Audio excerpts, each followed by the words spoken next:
అచ్చవెల్లి, కొత్తపల్లి, కానంపల్లి, నల్లపురెడ్డిపల్లి, ఎర్రబల్లి, ఎర్రిపల్లి అన్ని పల్లెల్లోనూ ఒక్కటే విధమైన నిర్వేదం. మా ఓటు మమ్మల్ని వేసుకోనివ్వలేదు అనే ఆక్రోశం.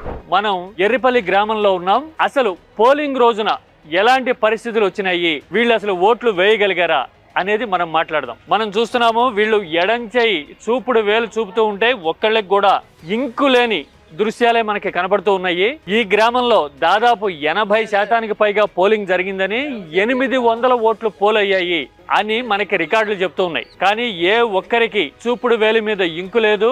వాళ్ళ అనుభవాన్ని వాళ్ళ మాటల్లోనే చూద్దాం. అదే మీరు మొన్న జడ్పీటీసీ బై ఎలక్షన్ లో ఓటేశారా? నేను వేయలేదు సార్, నేను బైండోవర్ కేసులో ఉన్నాను. బైండోవర్ కేసులో తీసుకుపోయారు. బైండోవర్ కేసులో తీసుకుపోయారు సార్.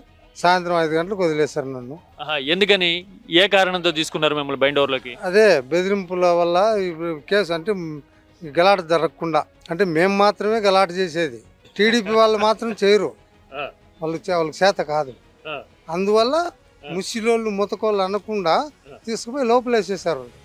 లోపలేసేసి పరిస్థితి కనుక్కుంటే రాత్రి 8:30కే వీటికి కనీసం ఉంటే 100-150 మంది చేరుకున్నారు. నేను కనీసం అట్లా దాటుకున్నాం అనుకున్నా కూడా ఛాన్స్ లేదు. లీడర్లా ఎవరు లేరు. లీడర్లందరినీ కేసులో ఇరికిచ్చేసినారు. బయట ఎవరు లేరు, ఉన్నది లేడీస్ మాత్రమే. నా కూతురు ఏజెంట్, ఆమె ఉన్నది. కనీసం ఏజెంట్లుగా పోతామనే టైంలో ఏజెంట్లను కూడా రానియకుండా భయభ్రాంతులు చేసి, ఆడపిల్లలు అనకుండా చాలా త్యాగశక్యంగా లేడీస్ను పిలిపించి ఈడ్చి ఇద్దరిని జుట్టు పట్టుకొని ఎంటికలు కూడా లాగేస్తున్నారు. వాళ్ళని మేము లేనందువల్ల వాళ్ళు కూడా బతికిపోయారు. దానికి సంతోషమే. అంత భయభ్రాంతులు చేసి ఓట్లు బాగా వేస్తున్నారు. పులివెందుల్లో ఇంతకు ముందు ఎన్నికల్లో ఎప్పుడైనా ఇట్లాంటి సన్నివేశాలు చూసారు మీరు? ఇలాంటి పరిస్థితి సర్వీసులో లోపల ఏజెంట్లు ఉన్నందుకు భయాన్నో నయాన్నో ఏదో ఒత్తిడి చేసుకోనో ఓట్లు వేసుకున్నాం. కానీ ఇంత బయట జనం వచ్చి భయభ్రాంతులు చేసి ఓట్లు వేసుకునే ఇది ఎప్పుడు నేను చూసినలే, చూడను కూడా. ఇంకా చూడను కూడా. అయితే మీరేమో ఇట్లా చెప్తున్నారు, ప్రజాస్వామ్యం గెలిచిందని, 30 ఏళ్ల తర్వాత నేను ఓటేసా, చాలా సంతోషంగా ఉందని స్లిప్పులు రాసి డబ్బాలో వేసారని చెప్తున్నారే. అవును, అవి వాళ్ళు వేసుకునేటి, వాళ్ళు రాసుకునేటి, మేము లోపలేం. వాళ్ళు కావాల్సిగా కవిత్వం కట్టి రాసి వేసినట్టే కానీ మేము జనాలను చూసినట్టు కావయి. అవి అంత అవాస్తవాలు, అవి మాత్రం జరగదు. పులివెందులు జడ్పీ బై ఎలక్షన్ లో గెలిచినట్టే అసెంబ్లీలో కూడా గెలుస్తాము, జగన్ కంచుకోట బద్దలైంది లాంటి ప్రచారాలు మాటలో విన్నప్పుడు ఒక పెద్ద మనిషిగా, పులివెందుల ఓటర్గా మీకేమనిపిస్తుంది? కంచుకోట అంటే కుప్పం కంచుకోటే, చంద్రబాబుకు నేను కాదనను. మరి కుప్పంలో అన్ని మేము వైఎస్ఆర్ గెలిచినప్పుడు చంద్రబాబు ఎందుకు ఓడిపోలేదు, అది క్వశ్చన్. ఇప్పుడు జనాలంతా వేసినారు కదా మాకే. అలాంటప్పుడు మరి మళ్ళీ తిరిగి చంద్రబాబుకి ఎందుకు ఓట్లేసినారు వాళ్ళు? అది సాధ్యమా? పులివెందులో కూడా సాధ్యమా అది? ఈ బెదిరించి సన్నజప్పుకొని రాకుండా చేసి వాళ్ళు ఏడ్చుకుపోయి ఓట్లు వేసుకునేది. అలా జరిగితే జనాలు కంపల్సరీ అవుతారు. పోలీసు రక్షణే లేదబ్బా. అంటే ఇలాంటి పరిస్థితి వచ్చే జనం తిరగబడతారని చెప్తారు. అవును, ఖచ్చితంగా. పోలీసులు 80-90 మంది వచ్చి కొడితే, మేము ఒక్కడికి రాయి వేస్తే పోలీసు వాళ్ళకి గాయం అయితే వాళ్ళు 100 మంది వచ్చి ఊరిని ముట్టడిచ్చారు పోలీసులు. మేము ఎవరిని ముట్టడియాలా? వాళ్ళే కొట్టి వాళ్ళే మా మీద కేసులు పెట్టినా కూడా భరాయించాల్సింది. మేము పిల్లలే పిల్లోళ్ళే ఇంగ్లీష్ పెట్టి ఎన్నాళ్ళన్నా కానీ అవిలోని బ్రతకాలి. అది ఈజీగా ప్లే అవుతుంది.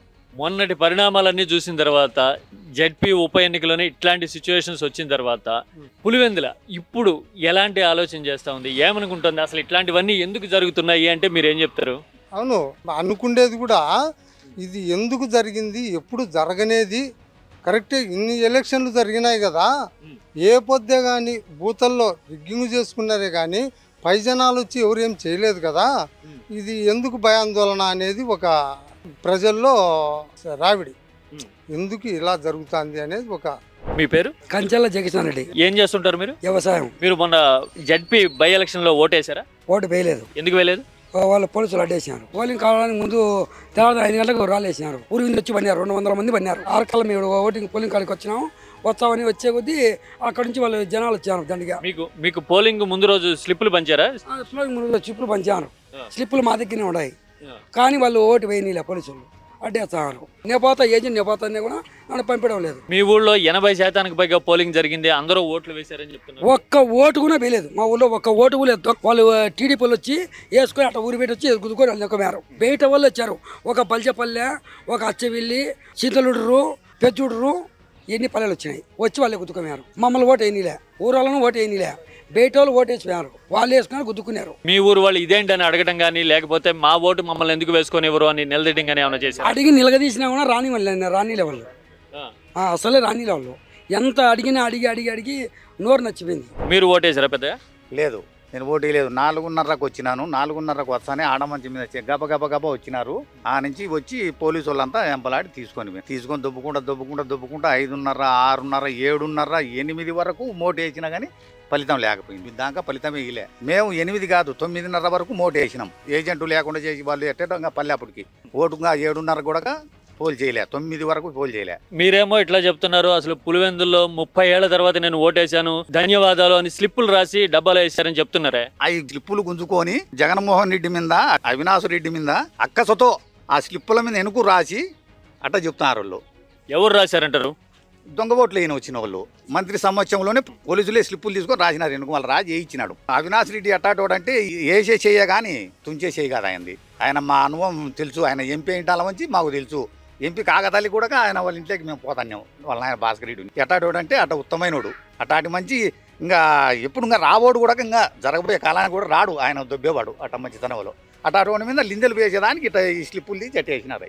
రామలత్తులు తిన్న ఉండారని కన్నులు కుట్టి వాళ్ళను ఎడదిరిగి రాష్ట్రం లెవెల్లో ఇద్దరిని కించపరిచే విధంగా చేస్తున్నారు. ఇంతకు ముందు ఎప్పుడన్నా ఎన్నికల్లో ఇలాంటి పరిస్థితి చూసారా మీరు? నాకు 58 పడినాయి ఇంతవరకు. ఇట్లాంటి నా 58 ఏళ్లలో నేను ఎప్పుడు చూడలేదు. ఇది చిన్న వయసు నుంచి కూడా ఎప్పుడు చూడలేదు ఎన్నికలు ఇట్లాంటి జరిగింది. ఎప్పుడూ లేనిది ఇప్పుడే పని కట్టుకుని ఉప ఎన్నిక పెట్టిన తర్వాత ఓటు వేయకుండా ఇట్లాంటి పరిస్థితి ఎందుకు వచ్చింది అని అనుకుంటున్నారు? ఇది పులివెందుల మీద, జగన్మోహన్ రెడ్డి మీద, అవినాష్ రెడ్డి మీద అక్కసతో ఈ ఉప ఎన్నికను తెచ్చినాడు చంద్రబాబు నాయుడు. ఎట్ట తిరిగి కించపరిచే మచ్చిపూచే విధముగా ఈ పని చేయాలనే ఉద్దేశంతోనే పెట్టాడు. ఇది ఉండేది 8 నెలలే దీనికి కాలం. ఎలక్షన్లు ఉండేది 8 నెలలే దీనికి. మళ్ళా 8 నెలల తర్వాత మళ్ళా జరుగుతాయి దీనికేమో. ఈ 8 నెలల లోపల వీళ్ళని ఎడదిరిగి మసిపూయాలా. ఇప్పుడు ముఖ్యమంత్రిగా ఉండగా జగన్ కుప్పం వెళ్ళి కుప్పంలో గెలుస్తాము, మేము లోకల్ బాడీ ఎలక్షన్లో మొత్తం మున్సిపల్ కార్పొరేషన్ మేమే గెలిచినాము అని చెప్పినాడు. కాబట్టి ఇప్పుడు పులివెందులో ఇట్లా జరిగింది అని కొందరు మాట్లాడుతూ ఉన్నారు. పులివెందుల ఓటర్గా మీరేం చెప్తారు దానికి? మేము ఆయన ఇట్లాంటి ఏ రోజు చేసినోడు కాదు. జగన్మోహన్ రెడ్డి ఒంటి మాట వాడు. చేస్తానంటే చేస్తా, నేను చేయనంటే చేయను. ఏ పనైనా పథకాలైనా సరే ఇది ఇచ్చామంటే ఇచ్చా, అది మనతో కాదంటే వద్దున్నా అంటాడు. నేను 2 మాటలు ముఖ్యమంత్రిగా ఉన్నప్పుడు 2 మాటలు కలిసిన ఇడపలపాయలో నేను చెప్పిన రైతు రుణమాఫీ చెప్పండి సార్ మనకు బాగుంటుందంటే, మనం చేయలేమున్నా ఇది మనం చేయలేమన్నా అబద్ధం చెప్పి వాడు చేయలే అనిపించుకునే వద్దున్నది మనం చేయలేమన్నాడు. ఈయన చంద్రబాబు నాయుడు ఏమని చెప్పినాడు? రైతు భరోసా అన్నాడు, రైతు ఇన్సూరెన్స్ అన్నాడు. ఇప్పుడు ఎకరాకు 2,000 పత్తి కట్టించుకున్నాడు. ఎకరాకు 2,000తో నాకు 10 ఎకరాలు, నాది 20,000 కట్ చేసినారు. ఇదంతా రైతుల మీద వచ్చిందంతా దోసుకొని సింగపూర్ పోయినారు. ఏం కట్ చేసినారు? ఎకరానికి 2,000 మీ దగ్గర పత్తికని బ్యాంకులో లోన్ ఉంటే బ్యాంకు వాళ్ళు 2,000 లెక్క ఎకరాకు తీసుకున్నారు. అదే జగన్మోహన్ రెడ్డి రూపాయి కట్టి ఎకరాకు 22,000 లెక్క ఇన్సూరెన్స్ ఇచ్చినాడు పత్తికి ఆయన గవర్నమెంట్లో. ఈయన గవర్నమెంట్ ఇచ్చి 14 నెలలు అవుతుంది. ఈ పద్ధతికి రైతు భరోసా ఒకటి ఎత్తేసినాడు.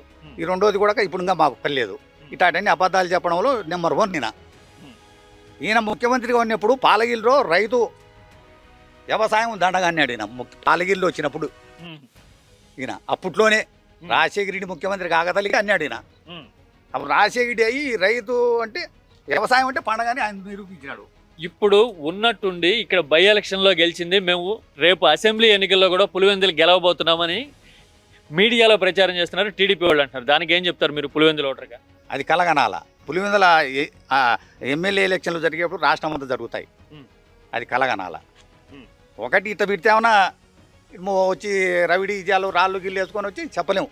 ఒకటైతే రాష్ట్రం అంతా గెలిచేటప్పుడు ఇది కలగనాల. పోలింగ్ రోజు ఉదయమే ఎంపీని అరెస్ట్ చేసేసరికి మొత్తం పులివెందుల బై ఎలక్షన్ జరుగుతున్న ప్రాంతంలో ప్రజలందరూ అధైర్యపడినారు. అందుకోసమే ఇట్లాంటివి జరిగినాయి అని అనుకోవడానికి ఉందా? అనుకోవచ్చు. అట్లా ఏం అనుకునే దానికి లేదు. అది ఎవరు అధైర్యపడలే. మేము మోటికే వేసినాం. మేము సావుగాని బతుగాని ఏం చంపితే ఒకరిని చంపేవాళ్ళే కదా. మేము మోటికే వేసినాం. మేము మోటికేసినాం. ఆయన అవినాష్ రెడ్డి కూడా ఆయన చేయాల్సిన పనిలే చేతకాక వాళ్ళ ఆయన చేసినారు అరెస్ట్. ఆయన చేయాల్సిన అవసరమే లేదు. ఆయన జనం పోతే ఆయన కోసం మళ్ళీ ఈ 4,000 మంది పోలీసులు ఆయన దిక్కు తొడగపోయేదాన్ని. 4,000 మంది పోలీసులు వచ్చినారు. ఏంటికి ఆయన ఏమంటాడు? ఆయన ఎవరికి సీమకు హాని కూడా చేయనోడు. ఆయన పులివెందుల్లోనే గెలిచాము, ఇక రాష్ట్రం అంతా గెలుస్తాము, పులివెందులది జస్ట్ శాంపిల్ మాత్రమే అని చెప్తున్న వాళ్ళకి మీరేం చెప్తారు సమాధానం? అవన్నీ జరగని పనులు కలగనుకుంటున్నారు. జగన్మోహన్ రెడ్డి నిన్న అనంతపురం విశ్వేశ్వర రెడ్డికి రీఫంక్షన్కు చెప్పకుండా వచ్చినాడు. చెప్పకుండా వచ్చింటే ఎట్లా ఒకరి నోట ఒకరబడి 1,000 మంది జనం కొన్నాడు. ఆయన ప్రచారానికి రాలే, ఏంటికి రాలే. ఆయన వచ్చింది ఓరికి రీఫంక్షన్కు, పెళ్లికి. విశ్వేశ్వర రెడ్డి కొడుకు ఎట్ట కనుక్కున్నారో ప్రజలు కనుక్కొని 1,000 మంది పోయినారు. ఇప్పుడు అడ్డుకోవచ్చు కదా, అదంతా అభిమానం అంటారు. అభిమానమే, అడ్డుకోవచ్చు కదా ఆయన్ను. హలో అండి, మీరు మొన్న ఉప ఎన్నికలో ఓటేశారా? మీరు బై ఎలక్షన్లో వేయలేదండి. ఎందుకని? మీకు స్లిప్ ఇచ్చారా? అసలు పరిస్థితి ఎట్లా ఉండింది అప్పుడు? పరిస్థితి భయానక వాతావరణంతో, నేను పిల్ల పుటాల నుంచి చూడనంత భయానక వాతావరణం. ఎలక్షన్ అంటే ఇంత దారుణంగా ఉంటుందా అని కూడా ఎప్పుడు చూడలేదు. నేను గత 12వ తారీఖున చూసాను. బయట జనాలు ఎక్కడి నుంచి వచ్చినారో తెలియదు, కానీ బయట జనాలంతా వచ్చి కనీసం అంటే ఒక 500 మందికి తక్కువ ఉండరు. ఈ రోడ్డు అంతా మొత్తం మా గ్రామంలో ఉండే రోడ్డు పక్కన స్కూలు, ఈ విలేజ్ ఎంట్రెన్స్లో మొత్తం అందరూ జనాలంతా గుమికూడి ఊర్లో ఉన్న ఓటర్లను ఎవరినే కానీ ఓటర్ను అలో చేయకోకుండా మొత్తం ఓటు వేయడానికనే ఊరు ప్రజలను ఎవరినే కానీ ఓటు వేయడానికి పంపించాలో చేయలేదు. లోపల ఏం జరిగిందో మాకు తెలియదు. మీరు వైసీపీ ఏజెంటా మొన్న ఎన్నికల్లో? YCP agent. మిమ్మల్ని కూడా అనుమతించలేదు లోపలికి? అనుమతించలేదు, నన్ను కాదు ఎవరిని అనుమతించలేదు లోపలికి. 2-3 ఏజెంట్లు, లేడీ ఏజెంట్లు, వాళ్ళు లోపలికి పోతే వాళ్ళను కనీసం అంటే ఆడవారని కూడా చూడకోకుండా వాళ్ళ మీద చేయి చేసుకోవడం జరిగింది. అందులో పోలీసు వాళ్ళు వచ్చి అందరినీ బయటికి తీసుకుపోయినారు. వైసీపీ ఏజెంట్లను మొత్తం అందరినీ బయటికి తీసుకుపోయి, మీ ఓటు మిమ్మల్ని వేయించాము, మీరు కొద్దిసేపు ఓపికగా ఉండాలి అన్నారు. మేము ఉదయం 5 గంటల నుంచి సాయంత్రం 5 గంటల వరకు అక్కడే అరిగి మీదనే కూర్చొని పడిగాపులు కాస్తున్నాము. మీ ఊళ్ళో 650కి పైగా ఓట్లుంటే మరి వీళ్ళందరూ గ్రామస్తులందరూ ఏకమై అడిగుంటే గనక పరిస్థితి వేరే రకంగా ఉండేదేమో కదా, అలాంటి ఆలోచన చేశారా? అలాంటి ఆలోచన చేయడానికి కూడా బయట నుంచి వచ్చిన జనాలను చూసి భయభ్రాంతులుగా చెంది ఎవరింట్లో వాళ్ళు కూర్చున్నారు. అందులో ఊర్లో కర్రలు పట్టుకొని తిరగడము, ఇలాంటి భయానక పరిస్థితిలో ఎవరైనా కానీ ఓటు వేయడానికి ఎవరు సాహసం చేయలేరు కదా. అందువల్ల భయభ్రాంతి చెంది అదే భయంతో ఎవరు బయటికి రాకోకుండా ఇంటి దగ్గరే ఉండిపోయినారు. మరి పోలింగ్ రోజున అట్లాంటి పరిస్థితి చూశారు మీరు. ఆ తర్వాత మొత్తం స్వేచ్ఛగా ఓటేశారు, ప్రజాస్వామ్యం గెలిచింది అని జరుగుతున్న ప్రచారం చూస్తుంటే మీకు ఏమనిపిస్తుంది? జరుగుతున్న ప్రచారం అంటే ఆ పైనుండి ఆ దేవునికి తెలియాలి, మాకైతే తెలియదండి. పైన దేవునికి తెలియాలి, అంత చూసిన ఆయన భగవంతుడు, ఆయనకు తెలియాలి. జడ్పీటీసీ బై ఎలక్షన్ లో గెలిచాం పులివెందుల్లో, వచ్చే అసెంబ్లీ ఎన్నికల్లో కూడా మేము గెలవబోతున్నాం అని టీడీపీ చెప్తోంది కదా, దాని గురించి మీరు ఏమంటారు ఒక పులివెందుల ఓటర్గా? పోలీసు వారు ఇదే భయానక ప్రాంతంగా చేస్తే గనక ఎవరు ఓటర్ అనేవాడు బయటికి రాలేడు. మా ఓటు మేము స్వయంగా వేసుకోవాలంటే ఎలక్షన్ కమిషన్ గారు వాళ్ళు చొరవ తీసుకొని మా ఓటు హక్కు మేము వినియోగించుకోవడానికి వాళ్ళు సహాయపడాల్సిందిగా వాళ్ళకు చేతులెత్తి దండ పెట్టి అడుగుతున్నాం. పులివెందుల రూరల్ పల్లెల్లో ఏదో అలజడి, బిక్కుబిక్కుమంటూ ఉన్న పరిస్థితి. ఇది ఇంతకు ముందు ఎప్పుడూ చూడని సన్నివేశం అని ఇక్కడ పెద్దవాళ్ళు, వయసు పడిపోయిన వాళ్ళు మాట్లాడటం సర్వసాధారణంగా కనిపిస్తూ ఉంది. ఒక జర్నలిస్ట్గా దాదాపు 21-22 సంవత్సరాల నా అనుభవంలో ఉమ్మడి ఏపీ నుంచి విభజిత ఆంధ్రప్రదేశ్ వరకు రకరకాల ఎన్నికలు జరిగి ఉండొచ్చు. అందులో నిష్పాక్షికంగా టీడీపీ, వైసీపీ అనే తేడా లేకుండా నేను జర్నలిస్ట్గా వాటన్నిటిని ఫాలో అయ్యి మీడియా కోసం రిపోర్ట్ చేసిన అనుభవం నాకుంది. అయితే కేవలం 10,000 ఓటర్లున్న ఒక జడ్పీటీసీ స్థానానికి జరిగిన ఉప ఎన్నిక విషయంలో జనం మానసికంగా ఇంత టెర్రరైజ్ కావటము, మా మీద దాడి జరిగింది, మా హక్కుని మానించి గుంజుకున్నారు, మా ఓటుని ఎవరో వేసేయడము అంటే మా అస్తిత్వాన్ని ప్రశ్నించటమే అని మాట్లాడుతున్న తీరు చూస్తే మనస్సు చివుకుమంటుంది. పైగా ప్రజాస్వామ్యానికి ఆయువు పట్టు లాంటి ఓటు చుట్టూ జరిగిన ప్రచారము, అసలు 30 ఏళ్ల తర్వాత ఓటు వేశారు అని స్లిప్పులు రాసి మరీ డబ్బాలో వేశారు అని చేస్తున్న ప్రచారం చూస్తూ ఉంటే క్షేత్రస్థాయి వాస్తవానికి జరుగుతున్న ప్రచారానికి మధ్య చాలా గ్యాప్ ఉంది అని ఒక న్యూట్రల్ అబ్జర్వర్గా గ్రౌండ్ రియాలిటీ చూస్తే ఈ పులివెందుల మట్టి వాసన చూస్తుంటే నాకు అనిపిస్తూ ఉంది. ఈ రిపోర్ట్ చూసిన తర్వాత మీరేమంటారు? నిష్పాక్షికంగా ఇది పార్టీల జెండాలకి ఎజెండాలకి సంబంధం లేని విషయం. ప్రజాస్వామ్యమై ఎజెండాగా కీ టాక్స్ తీసుకున్న ఇనిషియేటివ్ ఇది. మీరు తప్పకుండా మీ అభిప్రాయాన్ని షేర్ చేయండి. This is Kamesh from Pulivendula.